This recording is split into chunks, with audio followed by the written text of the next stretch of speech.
Bonjour tout le monde, il sera question dans ce vlog de 120 battements par minute, film réalisé par Robin Campillo.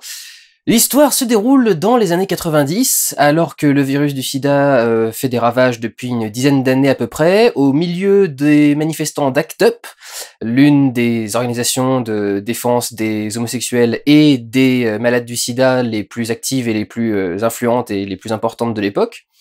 Et dans ce petit groupe, dans ce microcosme, nous allons suivre plusieurs personnages qui ont chacun leur vie, chacun leurs ambitions, parmi lesquels les deux plus importants sont Sean, un jeune garçon qui est plutôt motivé, plutôt décidé, plutôt virulent dans sa façon de combattre et de déclarer ses opinions et ce qu'il pense de ce qui se passe.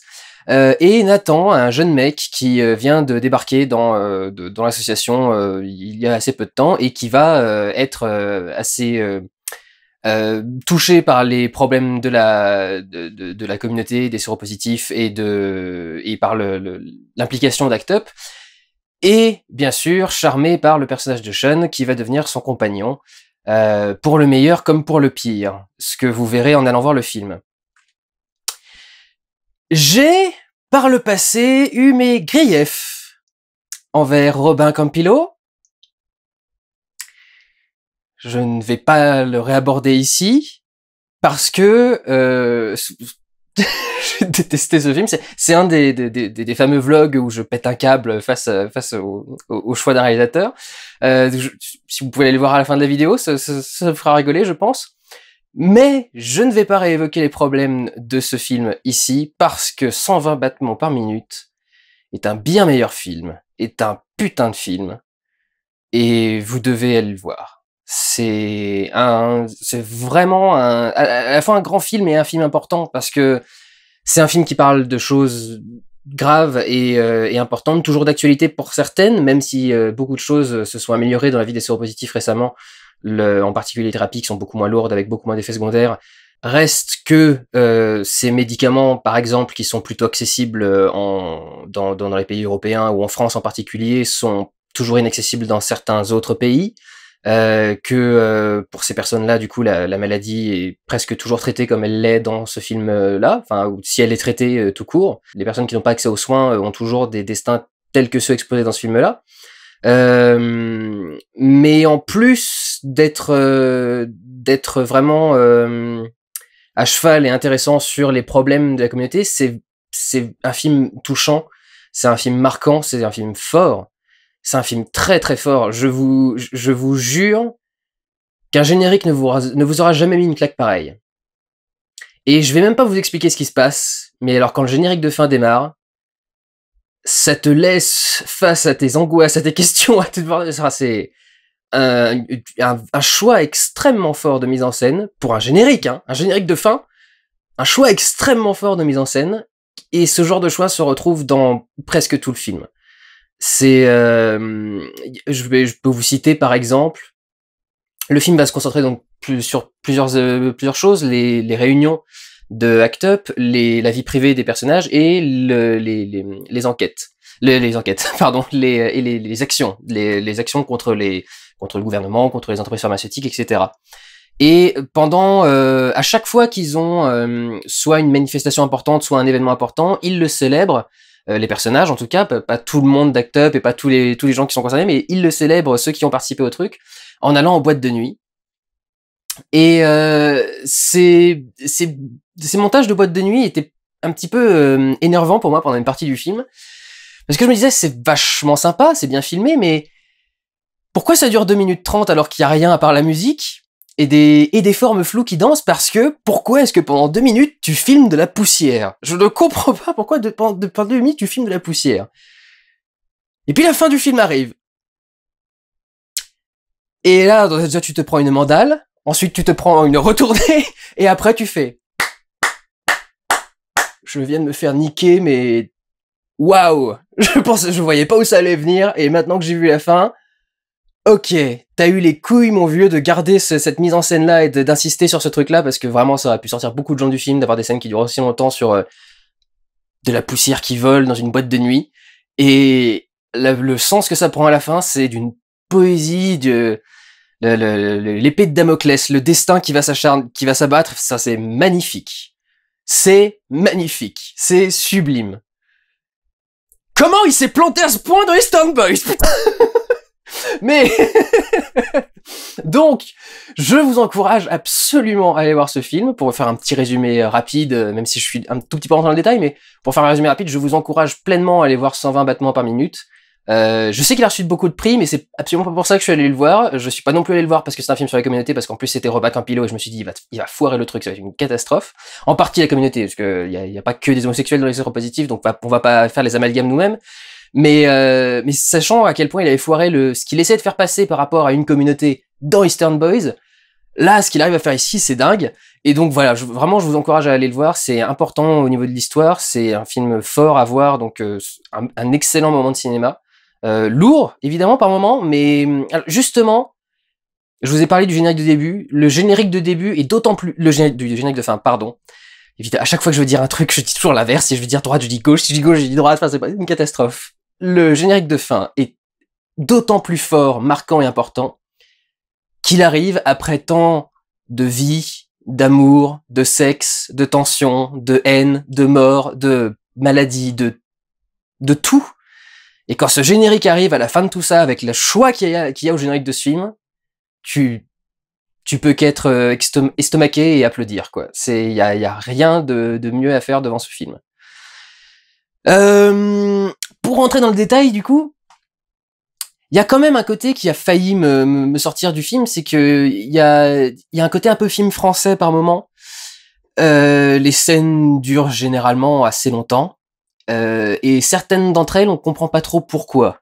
Alors certaines d'entre elles incluent les scènes de cul, j'y reviendrai un peu plus tard parce que je voudrais développer un peu plus cette histoire-là, mais il y a beaucoup de scènes qui se mettent à durer très longtemps et on regarde le truc et on se dit où est-ce que tu vas exactement en fait en me racontant ce truc-là? Pourquoi est-ce que t'es en train de rester pendant 5 minutes sur une scène qui pourtant a l'air d'avoir fait passer son idée très rapidement, quoi. À peu près au début, on avait compris où tu voulais en venir.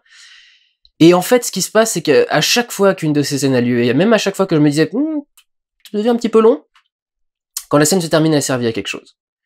Quand la scène se termine, on comprend mieux un personnage, on comprend mieux une idée, on comprend mieux une émotion, on est touché, on est ému, on est tout ce que vous voulez. Et simplement parce qu'il a encore une fois les couilles, il va y avoir énormément de jeux de mots très drôles avec ce vlog, mais dans les commentaires, mais il a vraiment encore une fois les couilles de tenir sa notion de, enfin son intention de réalisation. Et de fait, quand elle se termine, on arrive forcément presque dans toutes les scènes à une conclusion qui fait oui, cette scène est importante. Même si j'ai pas mieux compris un truc principal du film, j'ai mieux compris ce que c'était que vivre avec le sida à cette époque-là. J'ai mieux compris comment les gens géraient les choses, j'ai mieux compris comment les gens réagissaient à ce genre d'environnement, et j'ai mieux compris qui étaient ces personnages, et qui pourraient être ces personnages à l'époque, s'ils avaient existé et s'ils étaient réels. Je crois que la plupart d'entre eux sont pas basés sur des personnages réels. Donc vraiment, c'est même avec ma petite appréhension de base par rapport au cinéma français, je dois avouer que, enfin, au niveau de la réalisation, je n'ai rien à reprocher. Petit truc sur les scènes de cul. Il y a un truc intéressant avec les scènes de cul, c'est la plupart des scènes, je vous dis, sont très très longues. La première scène du film, c'est une scène d'assemblée générale de Act Up. Je crois qu'elle dure au moins 15 minutes. Et seulement dans les 5 dernières minutes, on commence à faire un montage parallèle avec une autre action, un truc dans ce genre-là, mais pendant les 10 premières minutes, ce n'est que du débat dans une association. Faut vouloir. Moi qui suis pas du tout militant, je vous avoue qu'au début j'étais un petit peu machin, mais comme à chaque fois il parle de trucs très importants, c'est à sa place. Mais alors, du coup, pendant les scènes de cul sont toujours inclus au milieu d'une scène. C'est-à-dire que vous savez, dans la plupart des films, les scènes de cul sont au début ou à la fin d'une scène. Soit on prend les personnages à la fin de leur coït et on les voit discuter, avoir une conversation sur l'oreiller vite fait après, et puis peut-être vite fait se faire un bisou. Soit on les voit avoir une discussion, se faire un bisou, et à la fin finir par une scène d'amour. Là, pour le coup, elles sont totalement intégrées à certaines scènes. Et je trouve ça vachement intéressant, parce que ce film va être vu sans doute par beaucoup d'homosexuels. D'ailleurs, il y avait beaucoup de jeunes avec leur famille. J'en reparlerai aussi à la fin du truc. Il y avait beaucoup de jeunes avec leur famille, c'est très important, c'est très bien, je suis super content qu'il y ait peut-être des familles quand même, des jeunes voir ce film-là. Et si jamais ils se retrouvent à être homosexuels un jour, il y a tellement peu de films qui donnent des images saine ou en tout cas appréciable de la sexualité, et j'ai envie de dire même juste réaliste. Ces scènes de cul faisaient réaliste. J'ai l'impression d'avoir vécu ces scènes. Vraiment. Donc, au cours de ma longue et fructueuse vie sexuelle, c'est vachement intéressant de traiter ça comme ça, de traiter cette scène de sexe comme la scène de sexe d'un couple, d'un vrai couple normal qui discute avant, pendant et après, et qui bon, pendant c'est pas toujours très cool, mais voilà, qui est vivant, qui a des vraies émotions, qui se parle, et c'est vachement intéressant. Avec un petit bémol, j'avais déjà reproché ça dans Eastern Boys, qui a un petit lien avec le côté film français, le côté un peu sexe triste que travaillait Robin Campillo à fond dans Eastern Boys. Eastern Boys, ce film me fout une dépression. Enfin, déjà, je trouve que le scénario est con au possible, mais alors, il me fout une dépression quand je vois les scènes de cul. Et même s'il a fait d'énormes efforts justement pour avoir des scènes plus tendres, plus réalistes, quelque chose de...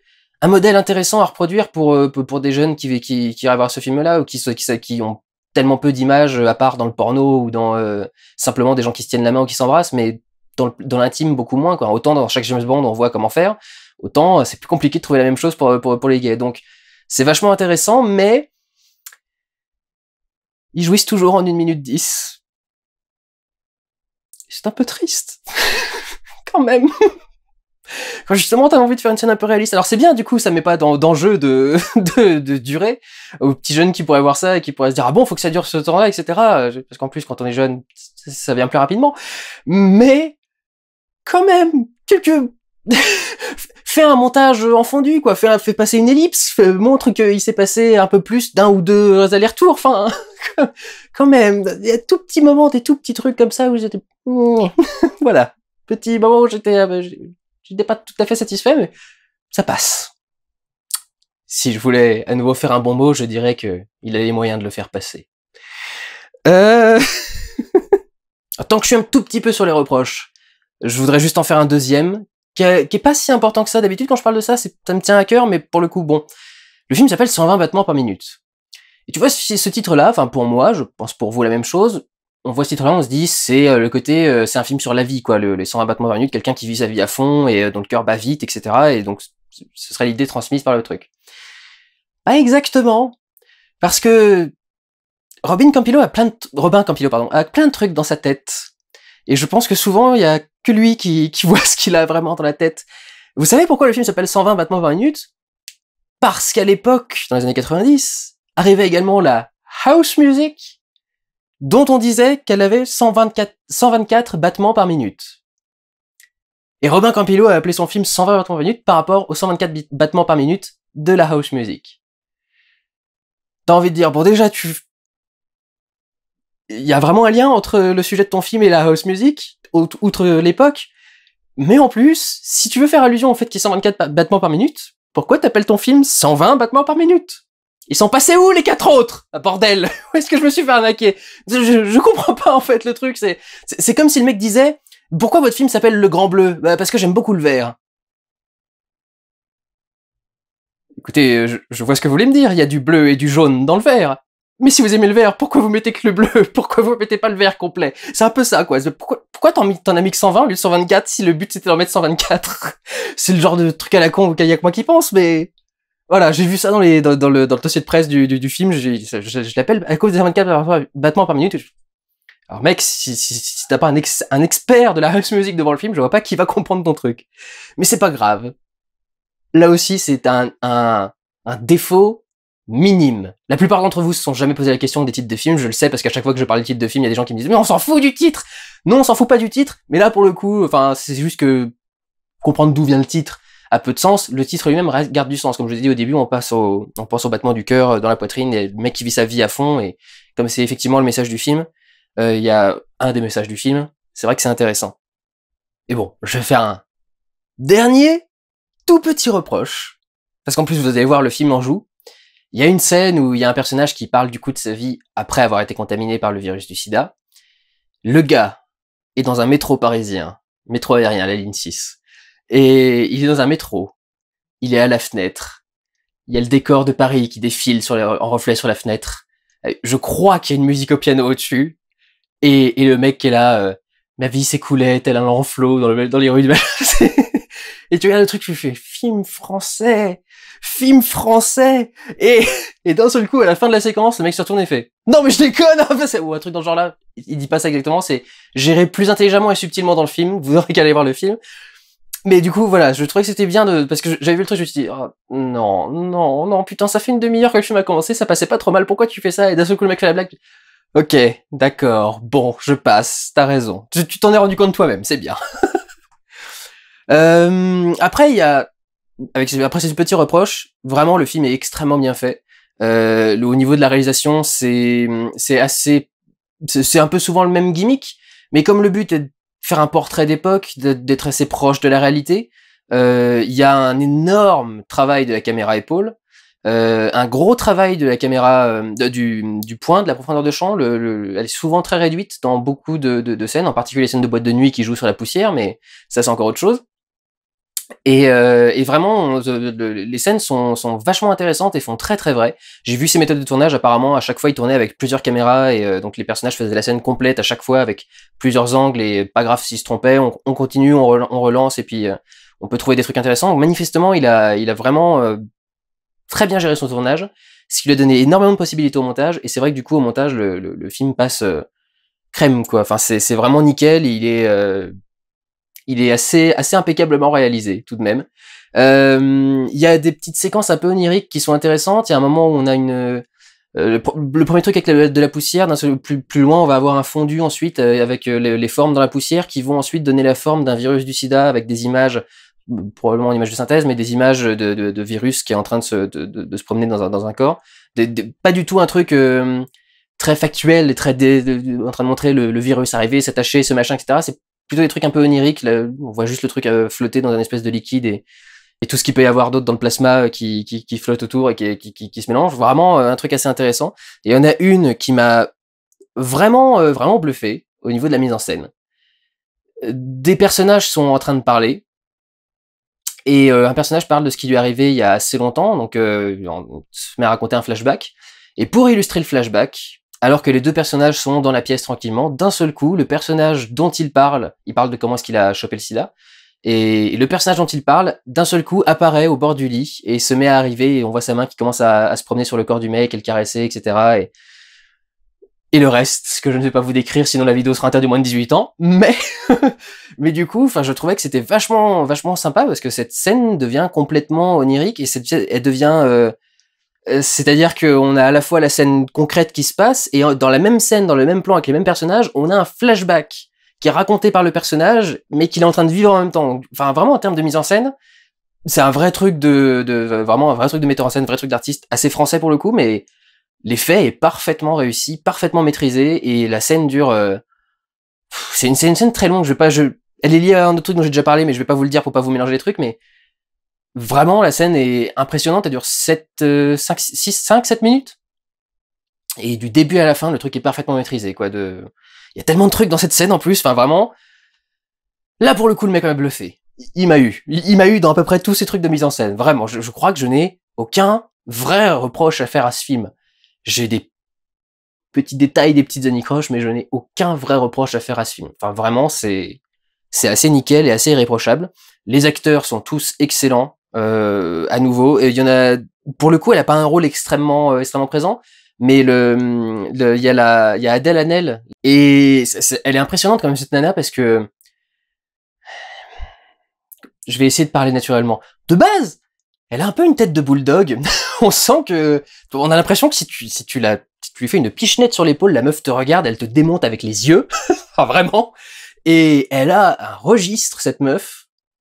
Elle passe, elle fait aussi bien la nana complètement déterminée, à fond dans son trip, etc., que la nana complètement paumée. Enfin, tu comprends tout le personnage en quelques réactions, quoi. Elle arrive dans une pièce, elle a une réaction, et tu la vois réagir. Ouais, je viens de comprendre tout ce qui se passe dans ta tête, quoi. T'as rien dit, mais je comprends tout ce qui se passe dans ta tête. Et tous les personnages sont bluffants comme ça. Il y a, alors j'ai pas retenu tous les noms et je les ai pas tous notés, mais celui qui est sur l'affiche là, qui est le personnage presque, parce que c'est un film choral, mais presque central du film, Sean. Il est assez bluffant aussi. Tous les acteurs sont bluffants. Je dirais peut-être que dans la première scène, je trouvais qu'il y en avait certains qui étaient pas tout à fait juste au niveau niveau homosexualité, quoi. Il y en avait certains où ça faisait un peu trop cliché, et un petit peu trop prononcé, et en fait, j'ai eu juste cette impression-là que dans une scène, et après, tout le reste du film s'est passé, et j'ai jamais eu à nouveau cette impression-là, d'autant que la plupart sont vraiment gays, donc je suppose qu'ils sont pas non plus en train d'exagérer non plus à fond, mais après cette scène-là, enfin vraiment, j'ai eu aucun reproche à faire, quoi. Et je pense que c'était une des premières scènes qu'ils ont tournées, les acteurs devaient être en rodage, ou ça devait être un début de film, un truc dans ce genre-là, mais début de tournage. Donc je pense que c'est pour ça qu'ils étaient pas tout à fait parfaits au début, mais alors de toute façon pour le reste ils sont tellement parfaits que vraiment rien à reprocher. Un truc que j'ai bien aimé, c'est que j'avais peur d'avoir un truc trop dogmatique et donneur de leçons, en particulier sur le militantisme, parce que je vous le répète encore une fois, je suis pas du tout militant. Enfin, je n'ai jamais milité pour clairement pour la cause homosexuelle de ma vie. Donc forcément tout un truc qui tourne autour de ça, j'avais un petit peu peur. Et en fait, ce qui est intéressant, c'est que vraiment, il a envie de montrer ce qui se passe dans les réunions et dans les associations et comment est-ce qu'ils arrivent à prendre certaines décisions. Donc en fait, à chaque fois, ce qu'il te montre, c'est tout le processus créatif avec et de décision créatif. Créatif, c'est plus pour le film, mais tout le processus de décision des membres d'Act Up. Et il y a toujours une confrontation d'idées, une confrontation de points de vue, y compris d'ailleurs des fois des confrontations qu'on a du mal à comprendre. Il y a un moment où Sean et je crois que c'est Max ou Mark, un truc dans ce genre-là, deux gars que commencent à être un peu en opposition avec une nana qui les aide au niveau du scandale du sang contaminé. Et enfin, la scène se termine, tu comprends toujours pas vraiment pourquoi est-ce qu'ils se sont énervés, et en fait, t'as l'impression que c'est presque une crise de nombrilisme, quoi. C'est, hey, tu parles plus de toi que de nous, alors on n'est pas content, etc. Mais c'est vachement intéressant, du coup, parce on sent que c'est important de faire un film sur une communauté en montrant que chacun est un individu. Chacun a un avis différent, et il y a des débats dans ces choses-là aussi, et que tout le monde tombe pas toujours d'accord dès le début, et qu'il y a des évolutions et des changements d'idées et de partis et de camps en fonction de ce qui se passe, des évolutions, etc. Donc vraiment, encore une fois, je trouve que le film est assez irréprochable en fait sur à peu près tous les domaines. En toute honnêteté, je vous dis, il y a certaines scènes qui par moments commençaient à me paraître un petit peu longues et pas forcément nécessaires à l'ensemble, mais grosso modo, à chaque fois qu'une scène se terminait, je disais bon, je trouvais que c'était un peu long, mais non, enfin, à la fin, il y avait encore un truc qui était utile et c'était encore important. Non, c'était pas long finalement, c'était nécessaire. Donc vraiment, que des bonnes choses. À propos des bonnes choses, je vais vous quitter avec quelques petites anecdotes autour du sujet et de ce que je viens de dire. D'abord, il y a une jeune fille qui m'a écrit par rapport à mon message à la fin du vlog que j'avais fait sur Tom of Finland. Alors je vous encourage aussi à aller voir le vlog sur Tom of Finland et le film Tom of Finland, qui évoque aussi la cause homosexuelle et le début de l'épidémie de SIDA, et en quoi Tom of Finland a aussi participé à ça, et à beaucoup de choses. Et à la fin de ce film, j'en avais profité pour faire un rappel sur le fait que à l'heure actuelle en Tchétchénie, il y a des camps de concentration qui ont été réouverts, et qu'on essaye de rappeler ça aux gens régulièrement, parce que avec le flot d'informations qui passe en ce moment, c'est facile d'oublier ce genre de choses. Je voulais vous en parler parce que suite à ce message, il y a une de mes abonnés, une de mes followers, qui m'a envoyé un mot pour me dire, bah écoute, ton message à la fin de la vidéo m'a réveillé. J'avais, suite à des circonstances dans sa vie, un second appartement que j'ai de louer mais qui me servait pas. Et du coup, elle a dit, je pensais faire un autre truc, m'en sortir différemment. Et au final, après ton appel, j'ai contacté une association de défense et de protection des homosexuels. En principe tchétchène, mais on est en train de commencer à régler non. On est en train d'à peu près manager le problème tchétchène, donc il y a d'autres pays dans lesquels il y a des homosexuels qui sont en danger et qui doivent être sauvés. Et elle a offert son appartement pour pouvoir y loger un jeune homosexuel qui revenait pas de Tchétchénie mais d'un autre pays, et qui a pu du coup, grâce à elle, obtenir un logement et un moyen de vivre décemment en France et protégé de la chasse aux homosexuels qui a lieu dans son pays. Donc déjà, meuf, je te félicite. C'est incroyable. Enfin, je trouve ça extrêmement fort ce que t'as fait, sachant qu'en plus, tu me fous presque la honte, parce que j'ai jamais été aussi loin dans un acte militant. Bon, tout le monde n'a pas forcément d'appartement sous la main, bien sûr, mais j'ai presque jamais été aussi militant que ça. Donc moi, je t'ai inspiré à faire ça, meuf. C'est surtout toi qui as un esprit incroyable, et félicitations. Enfin, vraiment, c'est extrêmement beau ce que t'as fait. Et terminer sur un truc plus cool, quand même. C'est que pendant cette séance, j'ai croisé un petit gars et sa famille, qui étaient extrêmement sympas, tous. Je salue le petit gars, son cousin, le père et la mère, qui je crois attendait dans un coin, mais qui a pas voulu se joindre dans la conversation. On a discuté du film en sortant, ce qui était vachement sympa, parce qu'ils étaient tous marqués par le film et ils avaient tous quelque chose à dire, et c'était vachement intéressant. Donc je vous remercie d'avoir discuté avec moi. Et au passage, ce jeune homme dispose d'une chaîne YouTube, dont il m'a donné le nom. Je suis allé vérifier vite fait avant de faire mon vlog, et c'est plutôt pas mal ce qu'il fait. Ça s'appelle Gutsy Reptile, donc Gutsy, qui a des tripes en anglais, et Reptile en français avec un E.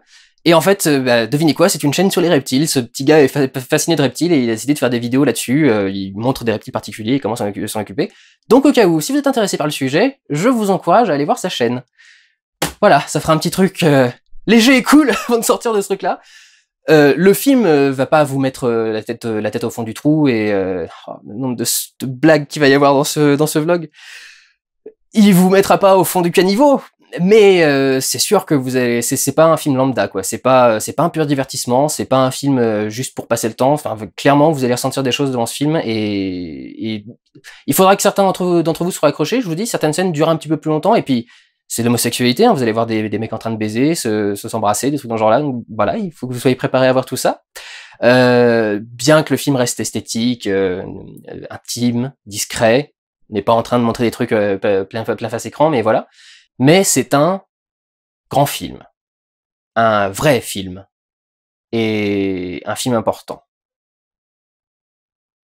Je suis bluffé que Robin Campillo ait remonté la pente à ce point. Il est quand même parti super haut avec Les Revenants, ensuite Eastern Boys, et là d'un seul coup le mec revient. Bravo. Bravo. Intéressant. Donc voilà, je vous encourage à aller voir 120 battements par minute. Prenez soin de vous, allez voir des films. Ciao.